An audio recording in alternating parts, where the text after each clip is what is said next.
greatest sports debate show on the internet.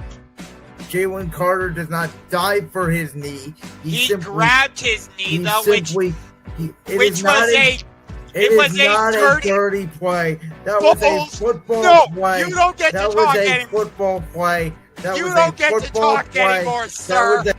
Championship rings, starring Brandon Lewis. Philadelphia Eagles are Super Bowl champions, and welcome to Championship Rings. And Josh Ungar. Buddy.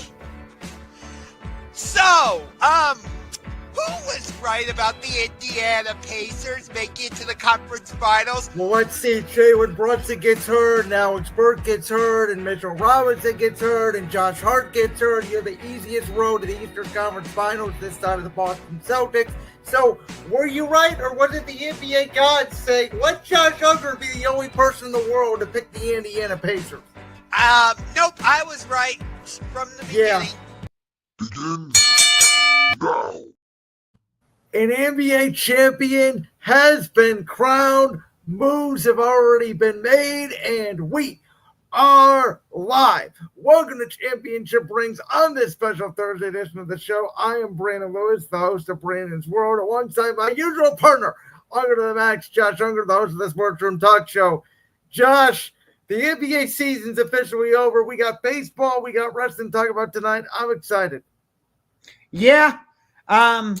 Well, does the NBA ever really have an off season? I'm not sure about that. They're kind of becoming like the NFL.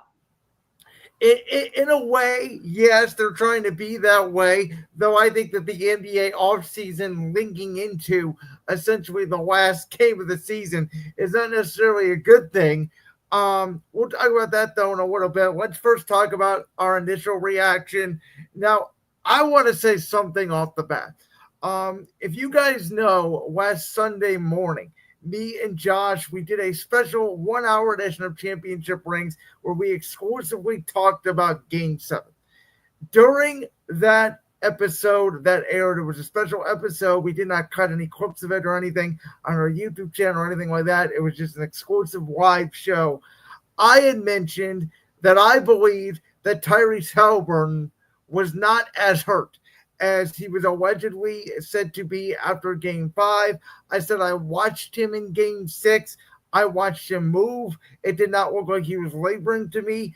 I thought maybe it was a way for the Indiana Pacers to use gamesmanship on the Oklahoma City Thunder to sort of make them believe that if Halliburton, if he was playing in Game 6, that he would be hobbled.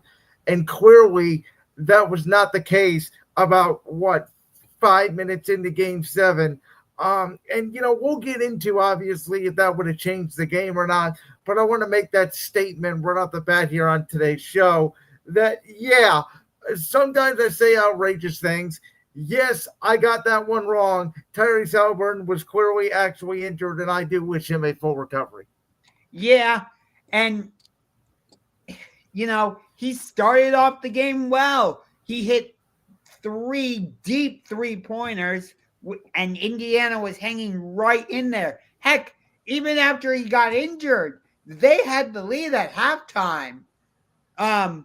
OKC, yes, they won the title, but it was not what I would call an impressive championship clinching performance by the Thunder. Like, yeah, they're the NBA champions, but and I understand that it's Game 7, but still, like, it didn't have that culmination, if you will. No, it did. The Halliburton injury certainly took a lot of steam out of the game. And I texted you at halftime when the Indiana Pacers were up by a point. By the way, I texted Josh immediately, for those of you out there. As soon as it happened, I didn't even wait for them to come on the air and say it's Achilles. I said he tore his right Achilles. He's done. He's out for the entirety of next year. I said this is Kevin Durant all over again. But then at halftime, as you mentioned, Josh, they're up by a point, and I'm thinking, Otto, the Thunder are in trouble, because I thought the Pacers were going to go back to the locker room, feel energized. Hey guys, we're 24 minutes away from a championship. We have the lead. Let's do this without Halliburton.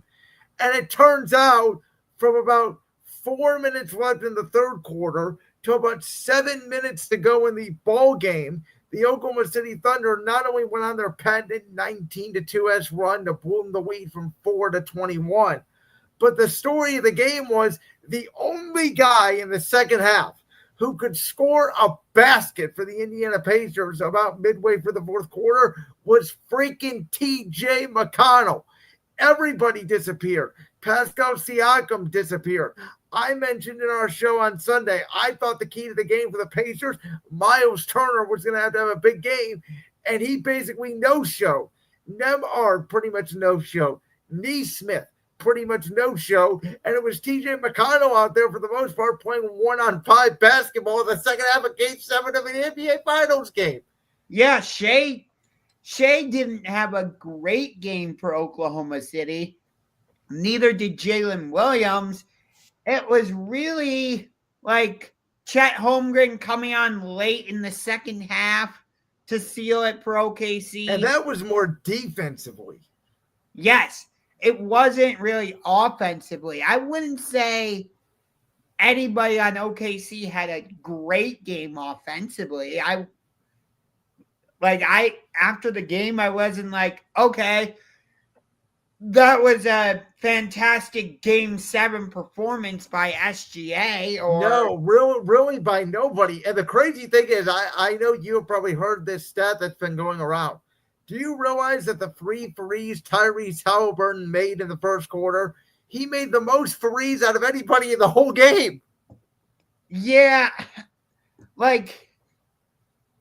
Did OKC deserve it? Yes, they were the best team all season. There's a reason they got Game 7 at home, but that wasn't one of those memorable Game 7s where you're like, oh, do you remember Game 7 of the 2025 NBA Finals? I don't think anybody's going to be saying that. No, ironically, the weird thing is you could make a case Game 6 and 7 were the two worst games of the whole series. Maybe Game 2, because nobody in Indiana played well during Game 2. But really, and it was what I kind of expected early, was teams were coming out with a lot of nervous energy. It was a lower scoring first half. Obviously, scoring picked up in the second half there. But yeah, and here's the thing about SGA. He may have averaged 33 points a game. He may have been Finals MVP. He may have been regular season MVP. He may have as Adam Silver even said on the stage when they gave him the trophy Sunday night, he may have even had one of the best seasons that the NBA has seen statistically in the last 2.5 decades. The problem is, when you watch SGA compared to great players even now or in NBA history, like Jokic, Giannis, LeBron, Kobe, MJ, Luka, even Anthony Edwards, some of these guys, you watch SGA and it's like he does nothing special. Yet he gets about half of his points every game from the free throw line because, call him a free throw merchant or not, he does draw those fouls. Yeah. And yeah, people are going to say, oh, he deserves an Oscar. He deserves a Academy Award. He deserves this. He deserves that because of the way he draws fouls and all that.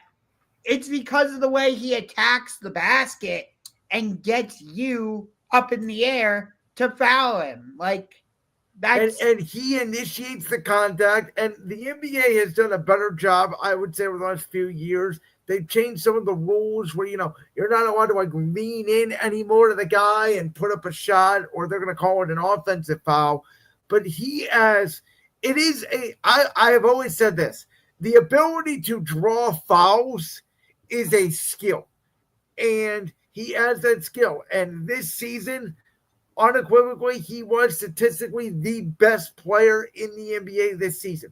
Doesn't mean he's the best player in the world. No, I don't think so. Did the Thunder add statistically one of the best regular seasons in the history of the sport? Yes, they did. Will this Thunder run be memorable? I would argue no. I think the more memorable team out of these two teams, because of their comebacks of what they did in the earlier rounds and because they got to game 7 of this series, is the Pacers. I mean, we're going to remember this Pacer team way more than, say, like, yeah, I mean, even if you think about it, right, a couple years ago, the Miami Heat team that made the finals, you almost forget about that, even though they were an 8 seed. We're not going to forget about these Pacers teams the way we forget about the Phoenix team that made the 2021 finals, or, you know, even the Miami team that made the 2020 finals. Like, this is a Pacer team that we're going to remember for a while. Yeah, I agree with you. And, you know, on recent shows, I've been saying that OKC could become a dynasty. I'm not so sure about that now. Even though they have all the draft picks, they have a lot of salary, you know, a lot of these guys that they have coming off their bench, they're probably going to want to go to other teams and be in starting roles, you know, like an Aaron Wiggins, for example, or Kendrick Williams, just to name a couple. And are they going to be able to find those next pieces to surround Jalen Williams, SGA, Chet Holmgren? You know, well, here's the other thing.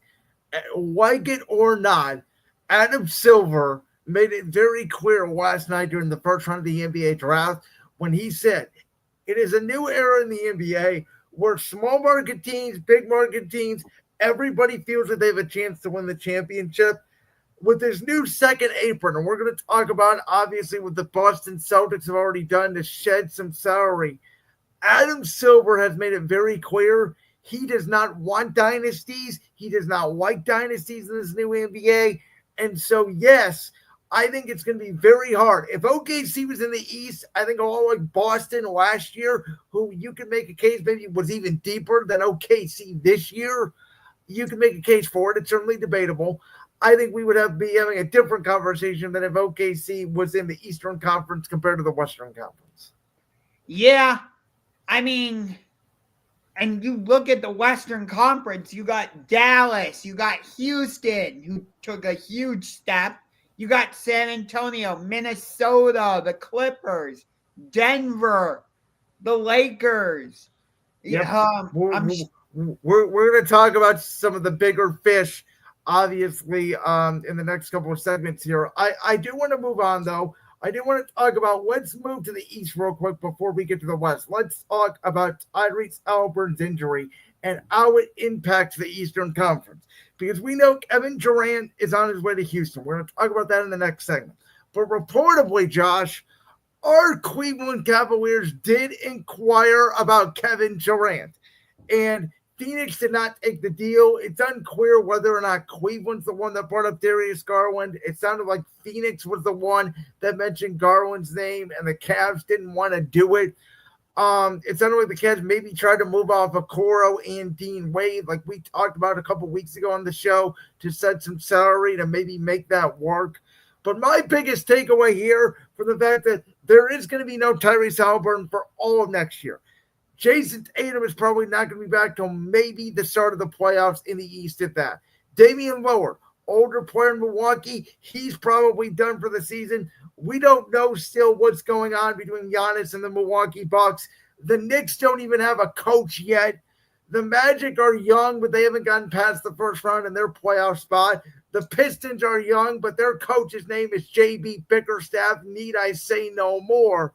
So my takeaway from this is the Cleveland Cavaliers right now are currently favored to win the East, and nobody feels like this team is good enough to win the East, and they need to go, and they need to make a move now. Yeah, I would agree with you. From what I heard, it was Cleveland that brought up Darius Garland in the trade talks with Phoenix. That's what I heard anyway. Okay. I will take your word on it. There are conflicting stories on it. Maybe you're right that Phoenix was the one who brought it up. I'm not sure either way. But it sounded like Durant didn't want to come to Cleveland anyway. Here's the thing, though. He did not have a no-trade clause, so it didn't matter. If I'm the Cavs, to me, and I told a buddy like this, I think it is. I think it should have been, if Phoenix and the Cavs were willing to make that deal, it should have been a Kawhi Leonard like move. Don't need to make a move, just need to go. Okay. Well, here's the problem, though, Andy, is Kobe Altman is thinking what you're thinking, which is we're magically going to get tough. Guys don't magically get tough in the NBA. To me, this is who the Cavs are now, right? Jared Allen, we know who he is.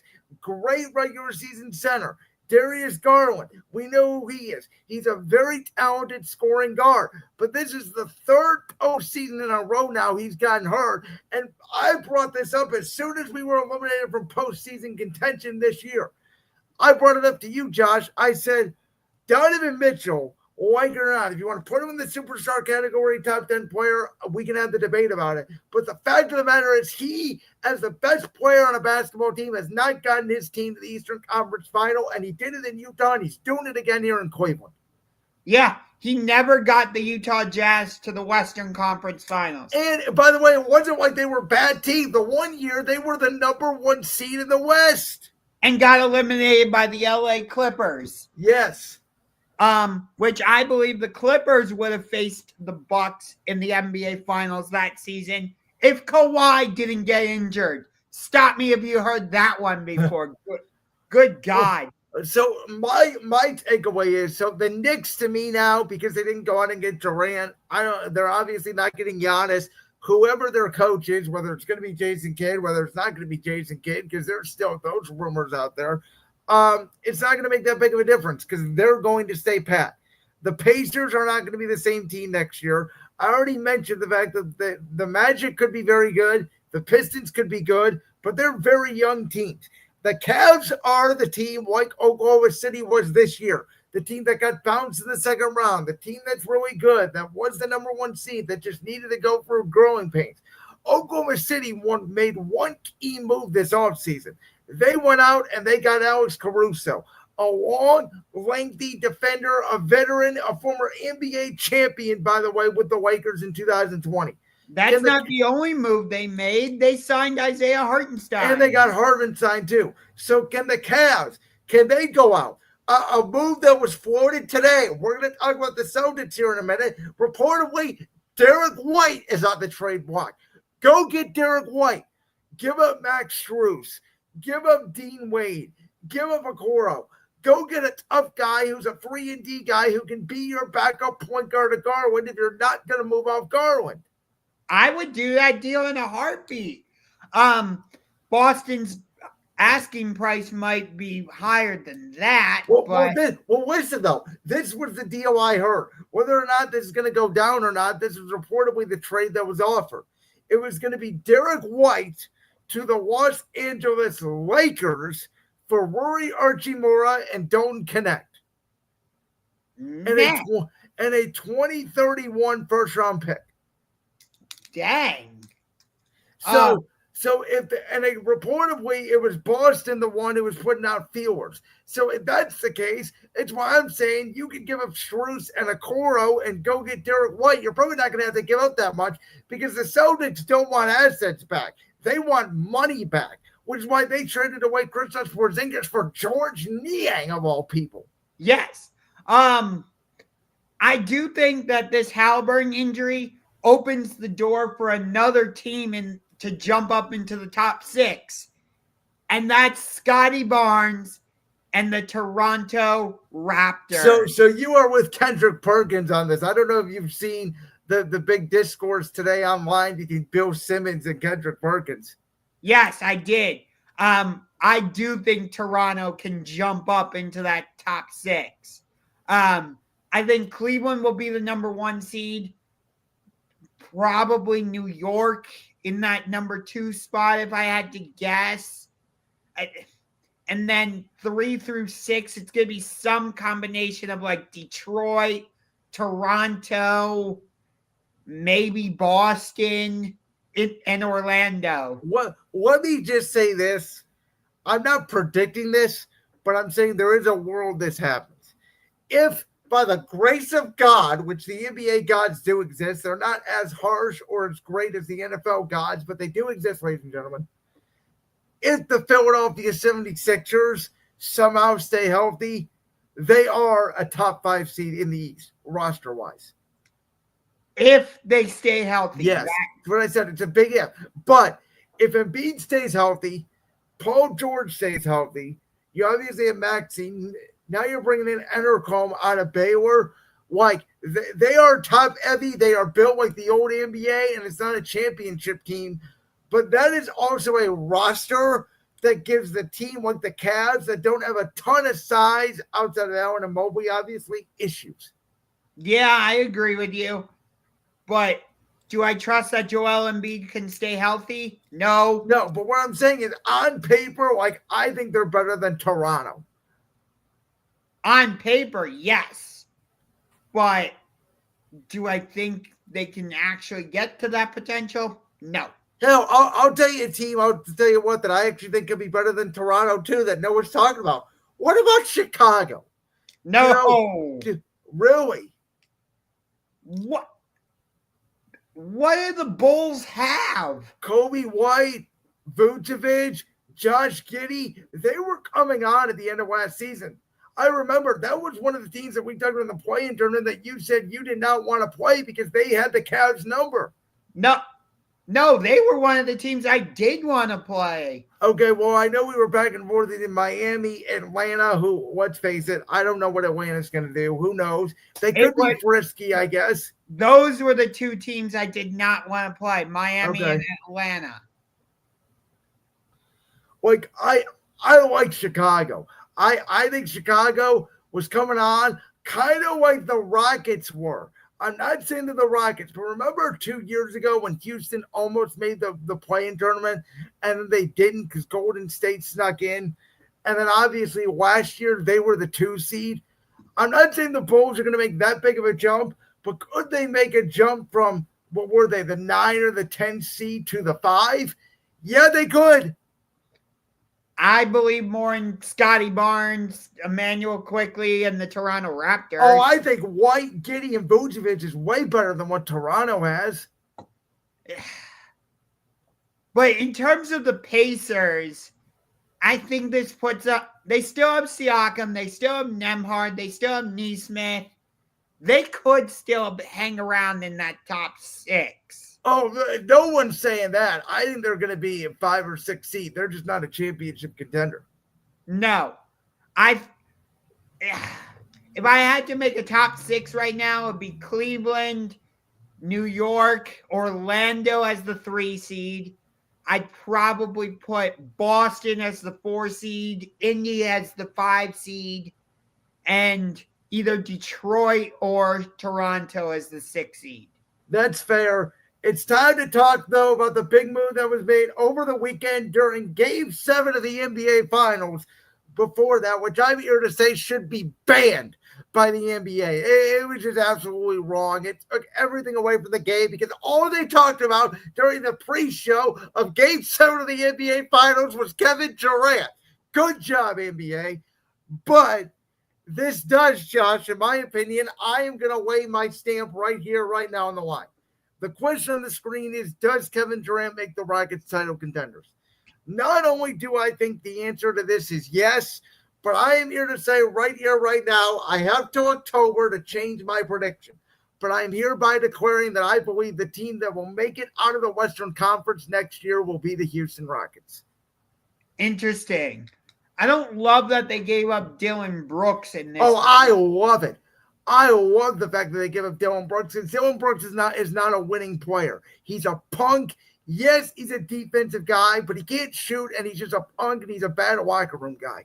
And the fact they only gave up Jalen Green then outside of Dylan Brooks, who, I'm sorry, did not fit with that young core, and Ahmed Thompson, who I think by this time next year, we could be having a Tyrese Halliburton-esque conversation about Ahmed Thompson, about is he the number 1 guy undisputably on the Houston Rockets. You have Sengun, who is only going to grow his offensive game, and at 7'5" is an incredible defensive force. And what did we say about Kevin Durant? He wasn't the issue in Brooklyn. He had to deal with James Harden and Ben Simmons and Kyrie Irving's nonsense. He wasn't the issue in Phoenix. The team never fit together. All he has to do here in Houston is catch the basketball and go get 28 points a game, which is exactly what they're missing. No, Andy, Kevin Durant is not washed. Go look at his numbers. He's still putting up the same numbers he put up 5 years ago in Golden State. Fred, Amen, KD, Jabari Smith, Like, that is a starting five that can win the Western Conference.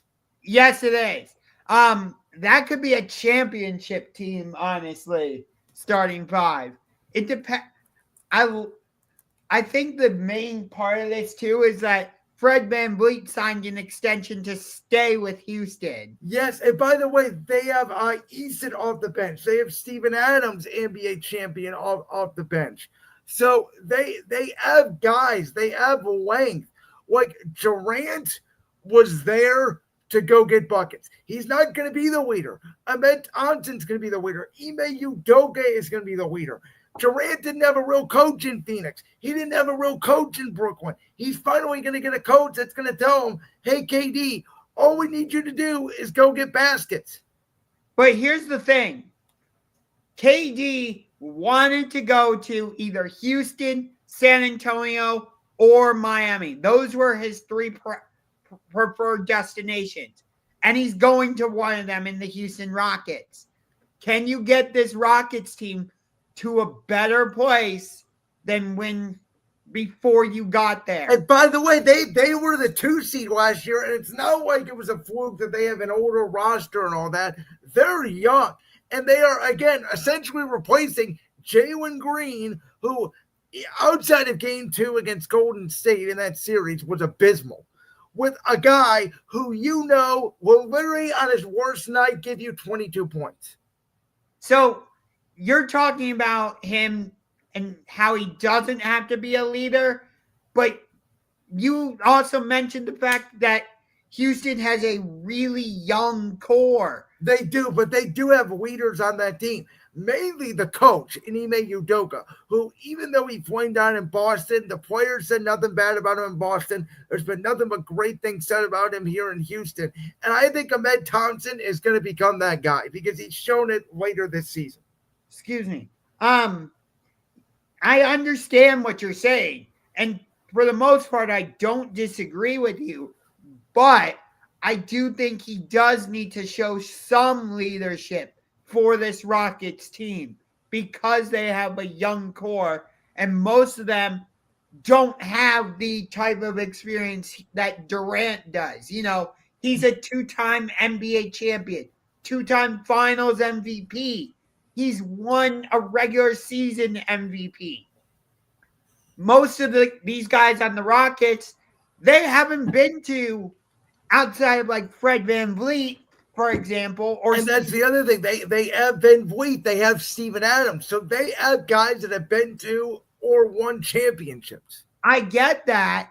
But most of the roster has not been on that stage. So is Udoka, by the way. He is an NBA Finals coach. He's been on that stage. They are basically going to ask Durant to do what Alex Caruso did for OKC, which is basically, hey, show us how to open champagne bottles when we win the championship. Which OKC barely did that when they won the championship. That was hilarious. All I'm saying is, and I don't want to make this about OKC, but I've been on this for weeks. This was the Thunder's year. They clearly had the best team in the West. They were on a mission to show people that last year was not a fluke. Now you have LeBron, Luka, and whatever the hell the Lakers are going to do with new ownership and new money. Even though I know he's not going to be in control yet, believe me, the ownership is going to bust in money right away. That I can tell you. You have Anthony Edwards in the Minnesota Timberwolves. You have Kevin Durant in the Houston Rockets. You have Kawhi Leonard in the Clippers. You have Nikola Jokic in the Nuggets. We're going to talk about the Mavericks here in a minute and what they or may not be able to do when healthy. I mean, this Western Conference is loaded. And the new NBA is about depth, size, youth, and get a bucket. And in my opinion, out of every team in the West right now, even more than Oklahoma City, the Rockets check all those baskets because Houston now also has a second guy that can go get his own shot. I think Durant does need to step up as a leader in Houston. I really do. I understand that they have Van Vliet, they have Ime Udoka, they have Steven Adams. But again, because you have Amen Thompson, Jabari Smith, Tari Eason, they have a relatively young team. Durant needs to go in there. He doesn't need to be like a huge vocal leader, but he needs to, be a leader, at least to a certain extent, and leave this Rockets team better than the way he found it. 2 points to that. Number one, I think we are going to get a breakout season from Jabari Smith. Remember how good he was at Auburn? Remember how he just splashed the three? He hasn't really had that chance to be that type of a. I believe he was in the Banchero and the Chet Holmgren draft, I believe.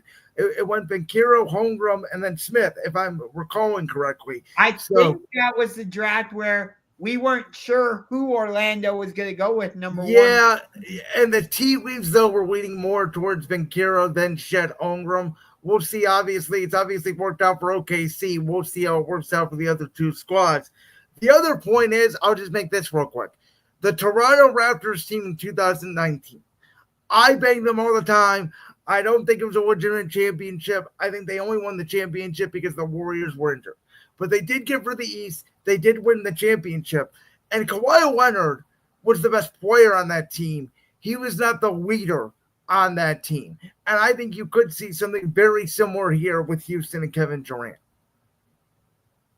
Again, I understand that, but that Toronto team wasn't as young as this Rockets team. That's fair. Okay, enough with the Rockets. Let's talk the Boston Celtics because they went from having Kristaps Porzingis and Drew Holiday to having Anthony Simons and George Niang. And I already mentioned earlier there are reports that couldn't move off Derek White. There's reports out there that couldn't move off Peyton Pritchard. There are reports out there in the right package. Jaylen Brown could be available. Sign me up for that if we could get a deal done. I highly, highly doubt the Cavs can make a deal work with the Celtics. That's why I'm whispering sign me up because I don't think it's going to happen, but I would absolutely love it. I talked about this before with the Lakers, right? They have new ownership. The guy that owns the Dodgers, he's going to come in. He's rich as hell. Some people even think he's richer than Elon Musk with all the stocks he has. He's going to come in and give the Lakers these all new facilities and new ways of business, and he's going to get the best people in. Everybody already knows it because it's what he did with the Dodgers. The Celtics owners, conversely, come in. This team, reminder, just won the championship 12 months ago. And some people argue, though I disagree with them, that if Jason Tatum did not get hurt, they would have came back and beat the Knicks in that series and been the representative in the Eastern Conference. I do not believe that. Nonetheless, the Celtics now, even with Jason Tatum, let's say he wasn't hurt at all, they have gone from they are for sure an NBA title contender to are they maybe a conference, Eastern Conference championship team. That's how I look at them in terms of the tiers. They are not as deep. They are not as good.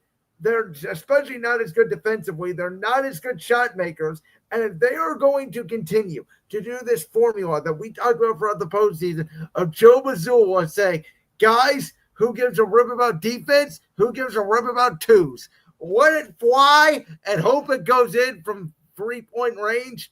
They're in trouble. Yeah, I don't know who their starting point guard's going to be unless they don't give up Derek White. Then my guess is it's White or Simons because Simons can play the point. I would put White at point guard and probably Simons at shooting guard. At the 2, and then Jaylen Brown at the 3. Now, Niang isn't really a 4. I think he's going to be a guy off the bench. From my understanding, I don't know what they're going to do with Al Horford. Like, is he going to retire? You got to bring him back or Luke Cornett. But Luke Cornett isn't even a starting center. Like, he's a backup. I know. But now that you've given up Kristaps Porzingis, you got to have something at the center. Well, Well, unless you want to be the Lakers and roll up right out there at 6'9", playing center, I mean, the Houston Rockets tried to do small ball with Mike D'Antoni. Yeah.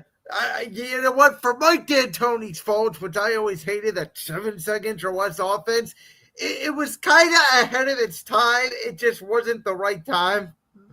Yeah, but I don't think the Celtics could do it if they tried to do the small ball lineup. The way I look at the Celtics, I'm going to try to pull my inner Colin Cowherd, who was drafted by the Portland Trailblazers last night. The Celtics, they're kind of like a college kid who has switched majors, have left school, and now they really don't know what to do, so they're going to take a gap year from college.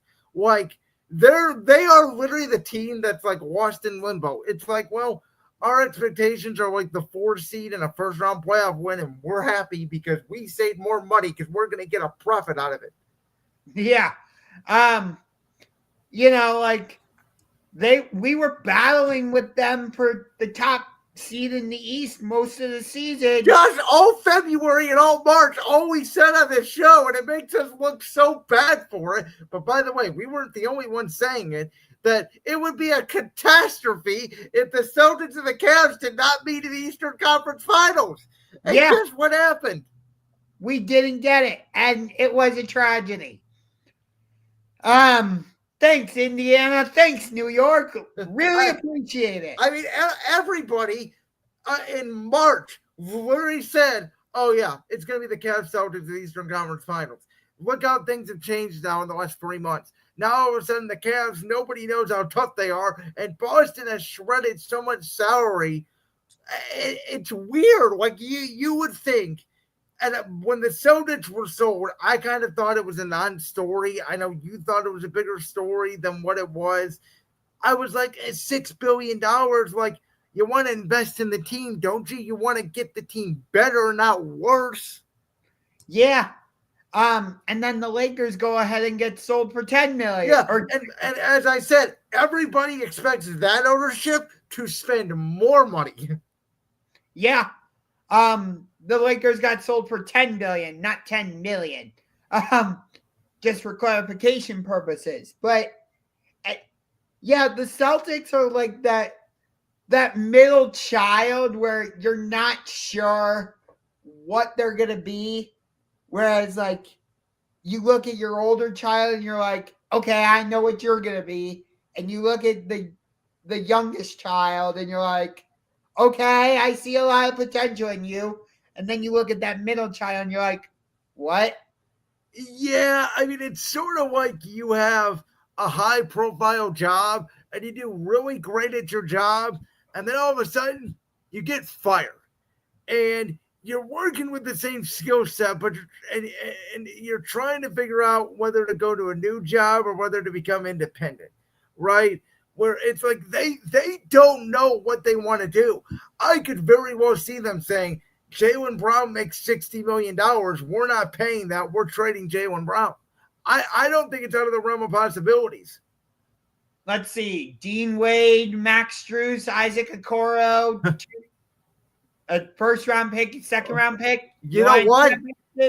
You know what team I would call? Now, I would not do this if I was this team. I want to be very clear. Because I'm looking for a bigger fish that resides in Milwaukee, and I want to keep my assets because I do think whether it's this year or next year, he will become available. But I would call the San Antonio Spurs. And I would say Stephon Castle. Yeah.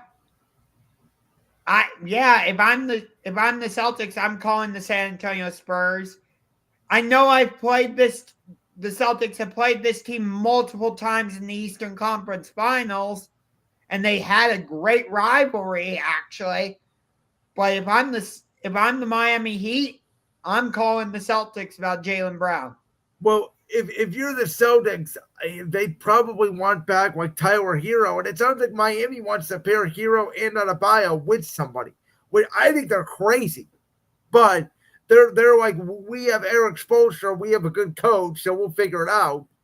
Yeah, I don't know I think it was Miami that said no to the deal with Phoenix for Kevin Durant, from what I heard, which made no sense, but whatever. Yeah, like I think, you know what though, if you're Boston, right?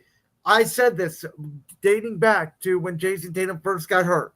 This season, what's playing the fact that they will keep Jaylen Brown. If they keep the roster the similar way it is right now, this season will determine whether I've been right that Jaylen Brown is as good as Jason Tatum, or it will signal that you may be more right that Jason Tatum is more valuable than I think. Why are you still pushing the narrative that one has to be better than the other? We've seen that. We saw how well they've played together. 5 Eastern Conference Finals, 2 NBA Finals, 1 championship. Because of the history of the NBA, like even Magic and Kareem, at the time it was understood Kareem was better. LeBron and Wade, it was understood LeBron was better. Shaq and Kobe, it was understood Shaq was better. Even when you have, I'm going the level of 2 Hall of Famers on the same roster. It's understood there's a Batman and there's a Robin. We've never seen, even Oklahoma City, it's understood SGA is better than Jalen Williams. We have never seen where it's 2 guys that are on equal level together. Even LeBron and Kyrie, it was understood LeBron's the best player. Yeah, I get that, but like I thought we had gotten rid of this narrative that we're going to continue comparing the two. Well, no, all I'm saying is we don't need to compare it anymore because this season's going to decide it. I'm so tired of that narrative. Just let it be. They're the two. Boston would not be as good if they didn't have one or the other. Well, we're about to find out, though. That's the point. For me, it doesn't matter if Tatum's better or if Jaylen Brown's better. They're a great team when they're both out there.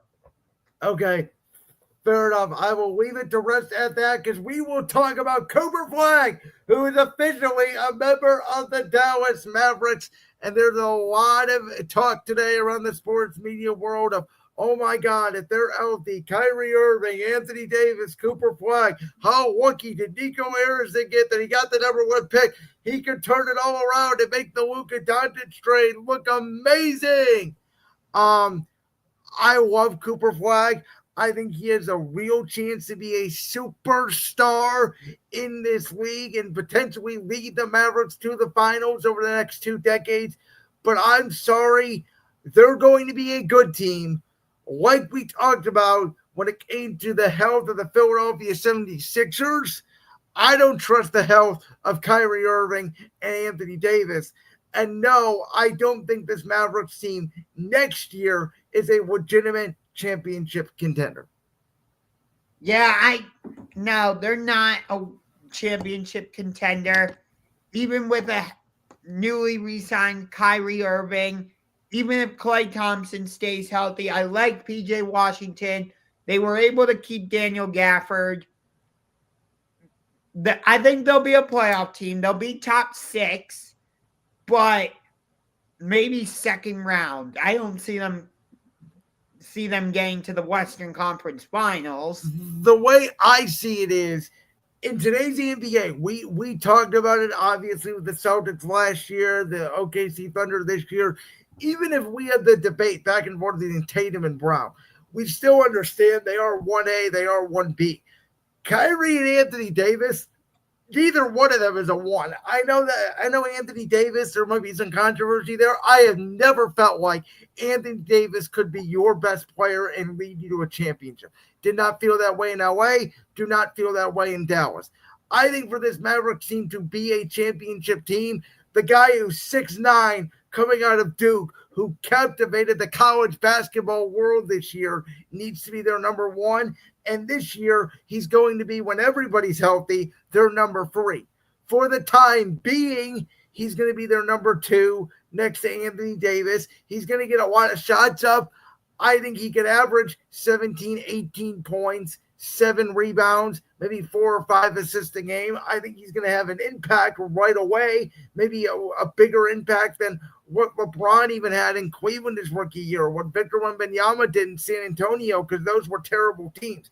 I mean, you could make the argument what we talked about when Caleb Williams went to Chicago, not to compare the NFL to the NBA, but the whole conversation when Caleb Williams went to Chicago was he's not going to a team with the number 1 overall pick. They got that pick from Carolina.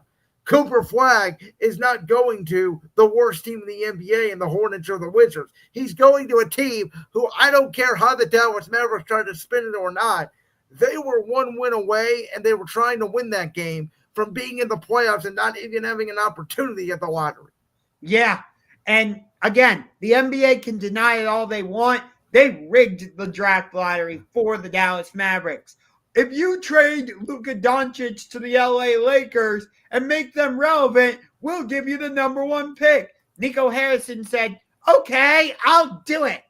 So, yeah, I'm continuing to ride that conspiracy theory until proven otherwise. The NBA rigged this draft lottery for the Dallas Mavericks. Did you hear what Nico Harrison said, by the way, after the draft last night with Cooper Flagg? I did not. This is 4 words. This is a quote. I'm going to read it. And I quote, "Fortune favors the bold."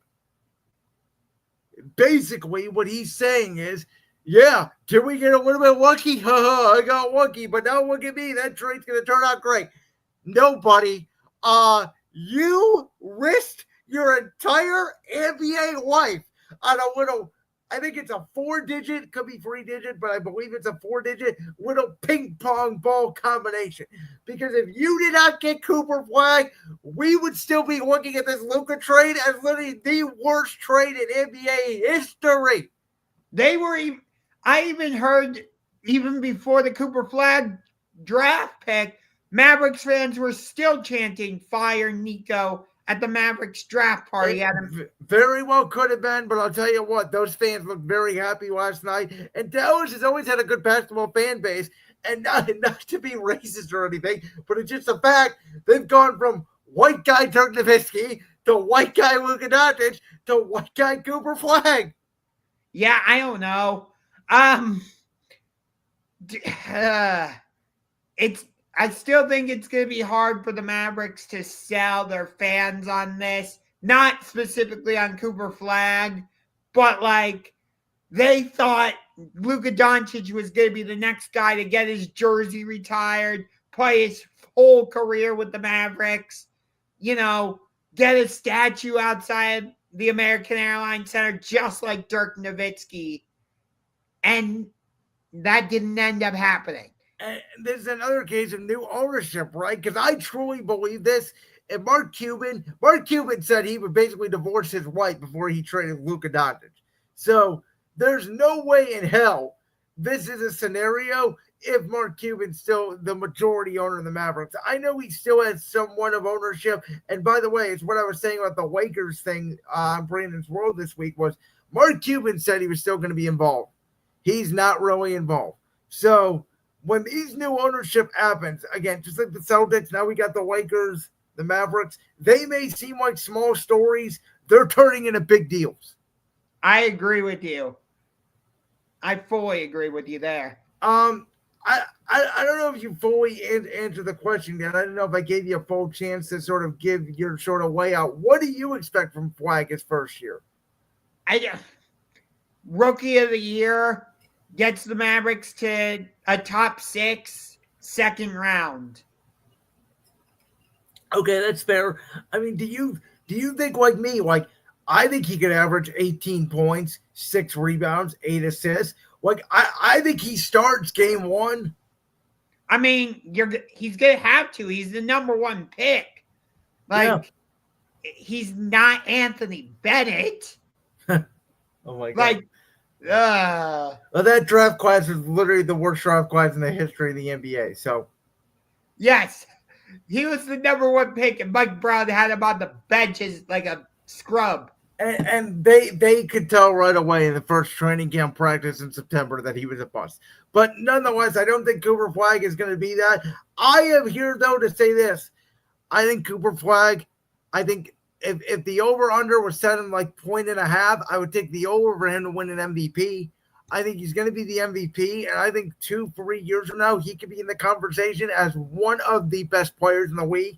And I think he will be in the conversation in 2028 as the guy America is looking up to, maybe along with Anthony Edwards, Jalen Brunson, and Tyrese Halliburton as the guys that represent us in the Olympics. Honestly, yeah. But do I think he'll win MVP this season? No. Could he be in the conversation? Perhaps. But does he really? I don't think there's any shot he's in the conversation this year. I believe SGA will be in the conversation again, obviously. I believe Jokic will be in the conversation again. I believe that Anthony Edwards will be in the conversation. I believe that because of his numbers, Luka Doncic, I would guess, would likely be in the conversation. And I'm going to throw a wild card out there. It's just a hopeful one. Let's say our Cavaliers are the number 1 seed. Evan Mobley, not Donovan Mitchell, could be in the MVP conversation. Because I think for the Cavs to become a legitimate championship contender, I've said this before, I think Evan Mobley needs to become your best player. Yeah, I could see that. So I was just putting that out there as like okay, maybe. It's not likely. I agree with you, but could he be in the MVP discussion? Perhaps, but not likely. Let's talk some baseball, Josh, because last weekend, tempers flared between the Dodgers and Padres. I know you didn't really see this series that much, but there was multiple hit by pitches. I believe there were like 4 hit by pitches, 2 on each side in every game. There was a moment where Shohei Ohtani got beamed. There was going to be a benches clearing brawl. Ohtani told the Dodgers dugout to stay back. Very calm. We know there's Manny Machado's history with the Padres and the Dodgers. We know there's a lot of playoff history between these two sides. We saw them match up in the NLDS last year. We saw them match up in the NLDS over the last couple of years as well. And I think with the Boston Red Sox now, obviously turning away Rafael Devers and then not being at the same level as the New York Yankees, at least these past few years, I think this is the new Yankees Red Sox. I think this is the MLB's new golden child. I think these two teams are going to be great for years. San Diego is in California, but they're a little bit of a small market, so they have that little bit of an underdog feel. And every time these two teams play baseball, both of these teams can make up an all-star team, but they always play close games. Yeah. It's definitely taking on that Yankees Red Sox feeling, Dodgers Giants as well. Oh, I would actually say it surpassed Dodgers Giants. I'm saying it's taking on that type of rivalry. Okay, that's fair. I was saying it's taking on that same type of like Yankees Red Sox, Dodgers Giants type of rivalry. Okay, that's fair. Yeah, that's more what I'm saying. You could even say like Phillies Braves, or even like Mets Braves. That's been some big rivalries in the NL. Even like Cubs Brewers, obviously with Craig Counsell moving over managers, that has added some intensity over the past few years. Cubs and Cardinals is obviously a legendary rivalry. If you think about it, most of the rivalries in baseball, instead of Yankees Red Sox, the big ones at least, are in the National League. I guess the one big one in the American League is Guardians Yankees. Maybe because of their playoff history, but we can't beat the Yankees. Yeah, that part is true. I agree with you. I'm like, maybe Guardians Tigers here becomes a rivalry over the next few years. Guardians and Twins had a mini rivalry that not a lot of people outside of the AL Central paid attention to, but it was very back and forth here over the last 4 or 5 years. But it does not. One of my favorite rivalries, though, it was only a 2-year rivalry, but it was one of my favorites. Blue Jays Rangers. I loved that rivalry when Rubén Durant and Jose Bautista literally got into a fist fight. I was going to say, that was probably back in the day when they had Batista. Was that like 16, 17 wild card round? No, it was 15 in the division series and 16 in, I believe, also in the division series. Okay, so I was close. I was off by a year, 16, 17, 15, 16. But yeah, very strange. Like, Toronto's always been a very good team that you can't really hate, but like, they're not really World Series contenders, but yet you feel like they should be. Yeah. In 2016, the Blue Jays swept the Rangers 3-0. And in 2015, that was that weird Game 5 where the ball bounced off of, I think it was Shin-Soo Choo's bat and was in play, and you had Jose Bautista's bat flip. So like I said, that was a great rivalry, even though it was only for 2 years.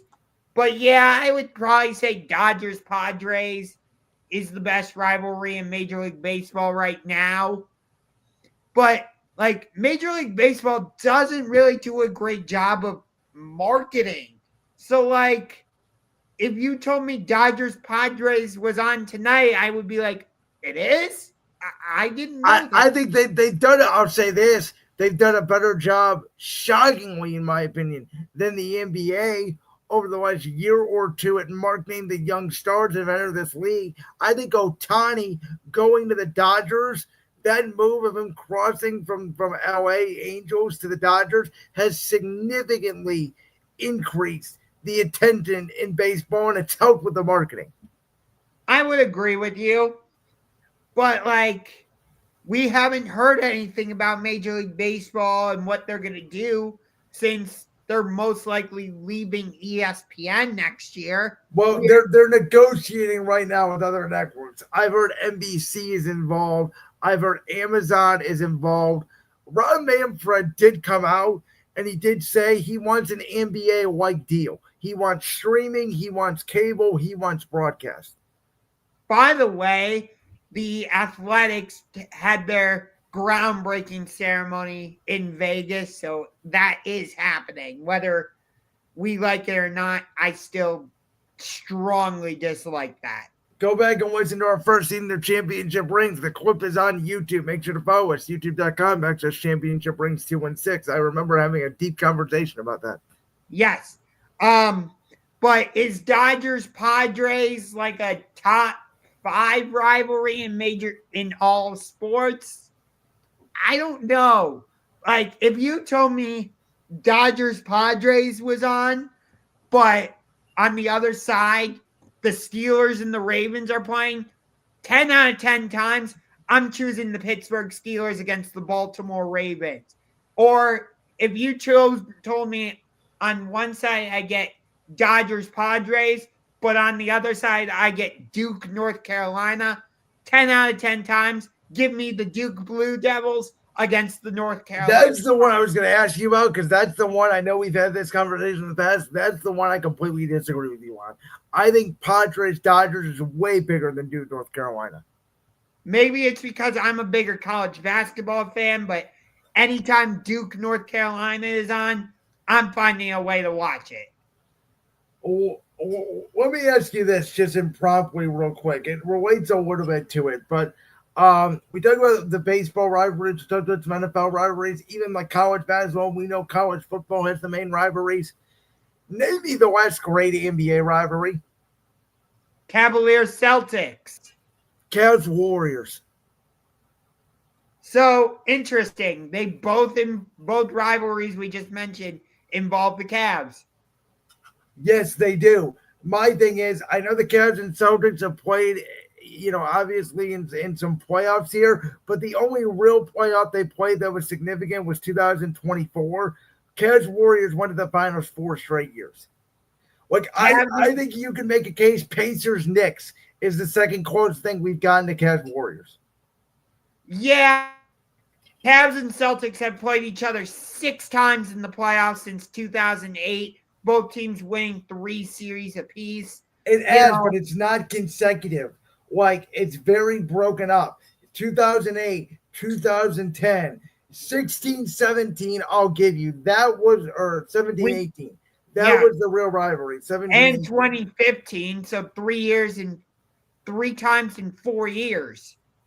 Did we play them in the first round in 15? Why do I not remember that? That's the series where Kelly Olynyk Yes. ripped Oh my God. Why did I think that was Indiana? No, that was Boston. It was Boston, then it was Chicago, and then it was Atlanta. Wow, that 2015 seems like a very strange, like, I don't know. I don't remember Boston being a 7 seed. Yeah, Boston would have been the 7th seed because we were the number 2 seed. That is strange. Because Atlanta somehow was the number 1 seed. And Well, we would have played Boston in the second round of the 2016 playoffs if they hadn't lost to, I believe it was Atlanta. All right. So, there you go. Our last topic of the night, we got to talk about this wrestling show that's happening this Saturday, and it is occurring in Riyadh, Saudi Arabia at 1 o'clock. It is official. The wrestlers are down there. The staff is down there. After everything going on in our country this past week, Night of Champions takes place this weekend. Not to turn this into a political conversation by any stretch, but in my opinion, this show should not be happening in Saudi Arabia. I'm all right with the show happening in general, but I don't think it should be happening in Saudi Arabia. That's a reasonable take, and I respect it. Where do you want to start off with the card? I want to start with the match that was taken off the card, actually, because we were supposed to get AJ Styles versus Dominic Mysterio for the Intercontinental Championship, but because of Dom's ribs, I don't think that's the real reason. That match is no longer happening. Like, does it tie into Liv Morgan? Probably, because my guess is she was going to get involved in some way. Are they going to save it till SummerSlam? Dom versus AJ doesn't feel like a SummerSlam match, at least not to me. Like, I'm personally, as much as I love AJ, I'm personally okay with this match not happening. So, I thought when Dom won the title at WrestleMania and he got that reaction from the crowd, which WWE crowds nowadays just seem like they love cheering heels. I don't know what's happened over the last couple months, but every heel gets cheered and every face gets booed seemingly. But I thought it could have led to a potential Dominic Mysterio babyface turn, and they never went in that direction. Now with Liv Morgan being out, which was so unfortunate because you could have made a case Liv Morgan was the MVP of WWE this far in 2025. She was out. She was the MVP of WWE in 2024. C-Boss, if you're watching, I know you hate that take. I was going to say, I know our man C-Boss disagrees with us, but C-Boss, I'm sorry. She may look like Alexa Bliss, but she's just as talented. I don't hold that against her per se. No. And she was clearly going to get into a feud with Nikki Bella for Evolution, which, from what I heard, the whole show was going to kind of be based on that. So they have to scrap it and come up with something new. So here's my guess. I think that they are going to do a similar storyline, unfortunately, to what they did with Jade, Bianca, and Naomi, where Roxanne Perez is going to basically play the part of Naomi. She's going to become the tag team champion with Raquel Rodriguez. I think that now you pivot to the point that they do what happened with Liv Morgan and Rhea Ripley when they were doing their storyline last year, where when Liv Morgan comes back, Dominic Mysterio turns into his real father, Eddie Guerrero, once again. He becomes a cheating bastard, and he screws Liv Morgan and aligns with Roxanne Perez, and Liv Morgan becomes one of the biggest baby faces in WWE. So basically just copy and paste what they did with Rhea Ripley. Yep. Because to me, that fits Dom's character. He lies, cheats, and steals. He's a cheating bastard.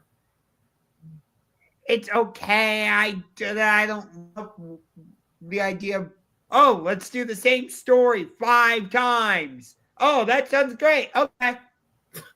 I think the biggest story here on this card, because listen, Cena and Punk are going to have a good match. We all know Cena's going to retain. I do think there is a chance that they rerun the Night of Champions 2012 spot. Do you know the spot I'm talking about, where Cena did the back suplex on Punk and it was a double pin? No. Okay, were you watching WWE or like any wrestling at that time? Loosely, but not really. Okay, so look it up on YouTube. There was a spot where CM Punk was in the middle of his 434 WWE Championship reign, and he was facing Cena in the main event of Night of Champions in 2012. And Cena did a back German suplex. So Punk's face was facing the steel post. So Punk is sitting backwards on the top rope. Cena comes up backwards. He delivers a German suplex. They land on each other's shoulders. Their both shoulders are down when the referee counts the 3. So Punk retained the title. I think that finish could be the same because they obviously redid the pipe bomb promo, which I thought was Cena's best promo since turning heel by a mile. I absolutely loved it. Shout out to Matt Cardona, Questinoli, and all those guys obviously over there that he shouted out. But I think the biggest story in this show is what I talked about a couple weeks ago when I told you, I don't remember if it was on the air or off the air, that I do believe the King of the Ring finals was going to be Randy Orton versus Cody Rhodes, and that we are going to try to find another opponent for Gunther to face. It still could be Sami Zayn, but now I'm wondering if they go in a different direction.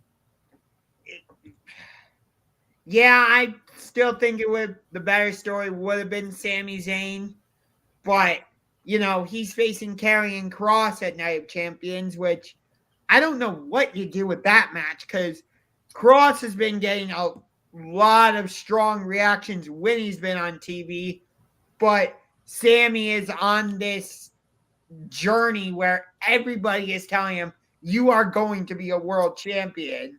So I think this feud continues past this show. So I think Scarlett physically interferes, causes the distraction. Kross will win this match.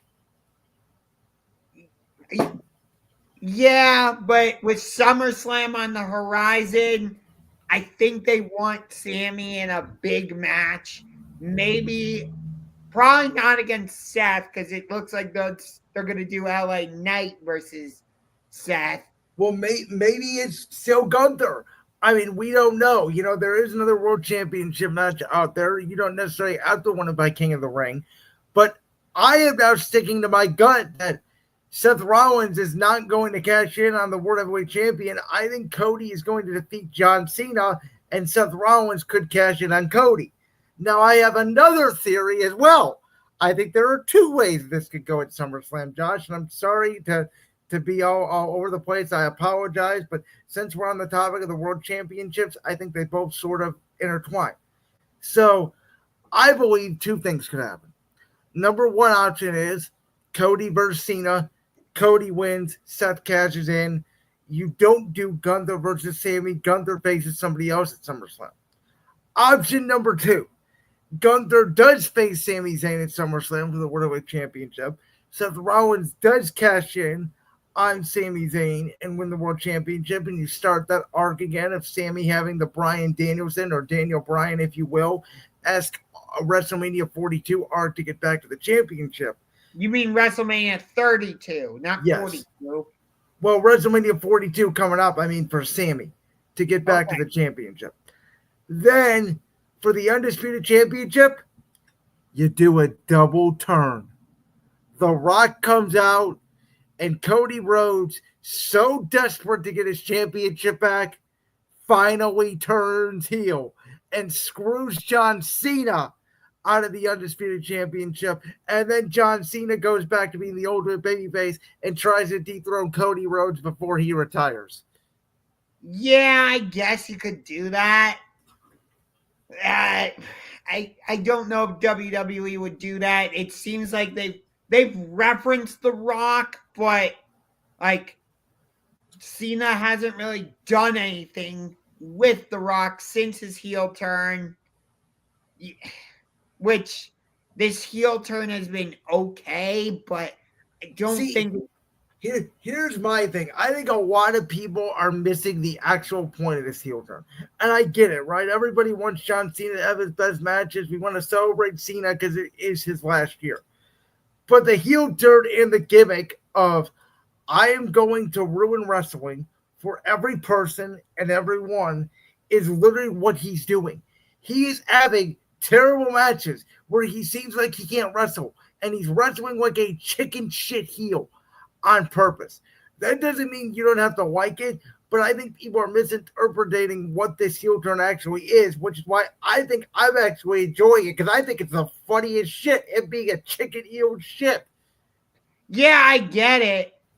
It's been like, it hasn't been terrible, but it hasn't quite hit the mark the way I thought it would. So it's been okay. I would give it like a 6 or 7 out of 10. So, okay, you're a lot higher, because some people think it's a 1. They think it's like the worst thing that's ever happened to wrestling. No, I wouldn't say that, but it hasn't quite hit the way I wanted it to. But like you got Asuka versus Jade in the finals, okay? I wish they had put Becky, Bayley, Lyra on this show, but I hope they save that for SummerSlam. Not that it doesn't belong at Evolution, but if you do that at SummerSlam, that would be awesome. Yeah, I'm going to be honest. I'm just going to say this, not to sound feminine or anything, but I didn't watch Evolution 1, and just the girls in WWE, there's not enough star power where Evolution draws nothing for me. Like, that's why I think they may do Becky, Lyra, and Bayley at Evolution, because that could be the main draw now. Here's what I don't understand. They are doing such a good job with the Women's Intercontinental Championship, and yet the Women's United States Championship, what? Yeah. And the complete opposite is true about the tag team titles. They're doing such a good job with it on SmackDown, and on Raw, I forgot the New Day are still the champions. Yeah, and guess what? They are having a title defense against the Judgment Day on Monday. Yeah, the inconsistent booking has been strange this year from WWE. Who do you think does win Queen of the Ring, though? Do you think it's Asuka or do you think it's Jade? I think it's Jade. They have her face Tiffany. Probably Jade wins, cash in. Okay, here's my thing. This is why, and Jade Cargill is a favorite, and I get it, but I don't know why.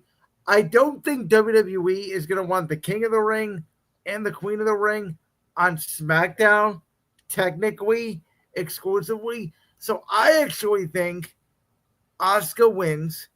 I think that they run the Asuka EO and they make the big deal about best friends, former Damage Control teammates, all that. They teased it during a commercial break, apparently on Raw. For those of you that had the ad-free version of Netflix, I guess saw it in a backstage segment. I saw it on social media. So I think that's the direction they go. And I think that they draw this. I think we could see Tiffy and Jade fight, and they don't need the Queen of the Ring. And I agree with you, because that was my original prediction was, yes, that's going to happen. But I'm starting to think that maybe they start to draw out this Naomi Money in the Bank cash in a little bit, because I don't think Jade Cargill is ready for a world championship feud yet.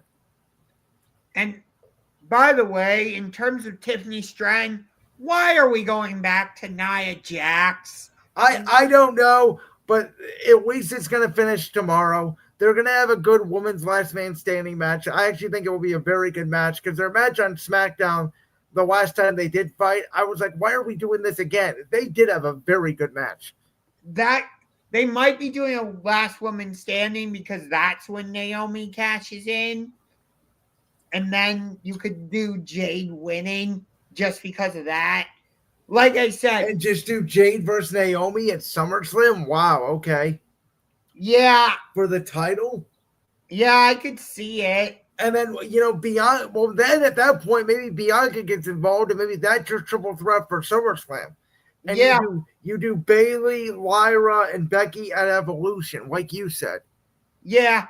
Like, for me, those are my two favorite programs in WWE right now, is everything with Naomi and the Money in the Bank. And then Becky, Lyra, and Bayley. That's what I'm loving most on WWE. Becky, Lyra, and Bayley is number one for me. Like, that whole program, I loved their feud going into Money in the Bank when it was Becky and Lyra. That promo battle where it was like, if I win, you have to raise my hand. Yes. I think Becky has helped Lyra grow out of her shell, for sure. It's like, that's been my favorite feud. I'm going to give you one more prediction for this show. Jacob Fatu is not going to lose the U.S. Championship, but HOU is going to make his debut. And he is going to join Solo Sikoa's bloodline in a disqualification finish. And he is going to be the new guy to replace Jacob Fatu in Solo's bloodline. I think Fatu wins this match, but the program's not done. I think they run it back at SummerSlam. I'm actually surprised they are running this match at Night of Champions. I thought they would draw out the program all the way to SummerSlam. Here's a good question for you. Who is going to be the first person to pin Jacob Fatu? Man.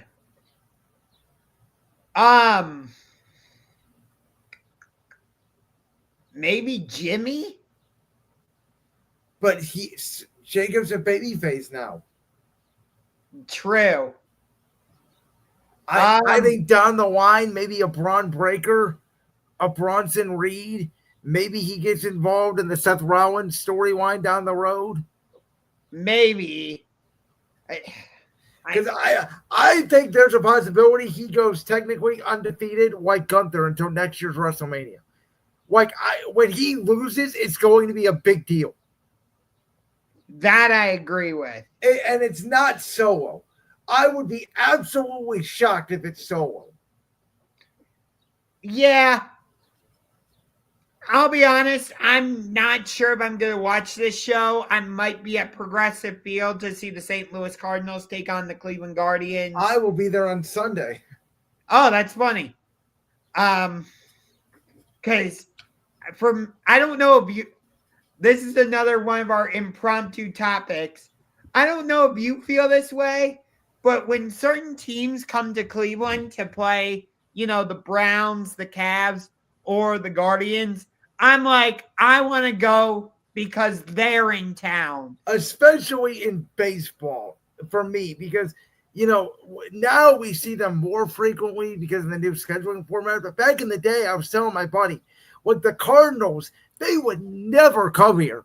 It'd be like every 6 years or something. They'd come here for like a random 3-game series on a Monday, Tuesday, or Wednesday. Yeah. Or like, for me, the Giants. I had never seen the Giants. Or the Dodgers. I went on Memorial Day to see Ohtani, who hit a home run on the first pitch of the game. Yeah, I've never seen the Dodgers in Cleveland. I've seen them once against the Yankees last season in New York. Or I think, it was in New York. It was last year. And the Dodgers killed the Yankees. It was like 11-3 or something, but Aaron Judge had 2 home runs. So you got to see the World Series matchup, and then you told us on Championship Rings on Sunday you technically saw the Pacers and Thunder. So you have seen what the championship had. Too bad you couldn't see the Eagles and the Chiefs. Yeah, I'm not going to go to Kansas City to see the Eagles Chiefs. Sorry. Well, and unfortunately, we're going to get into this come football season. Unfortunately, you won't be seeing the Super Bowl champion in Cleveland, Ohio this year. No, because we don't play the NFC East. No, and the Browns are they're not good enough to play the Eagles. All right, we're getting off the rails. Let's wrap this show up. It was a great show. I think we've had maybe 3 of our best shows ever, back to back to back. If you include Sunday's show that we did, phenomenal time. We're now in the summer now, Josh. We're outside of baseball. We don't, and I guess WNBA or what about, even though Caitlin Clark's out for tonight's game, we don't have a lot of games to break down till September. Yeah, so bear with us. We'll try to find as many interesting topics as we can, but it might run a little dry. And enjoy us, and we'll be back soon on the next Championship Rings. Bye-bye.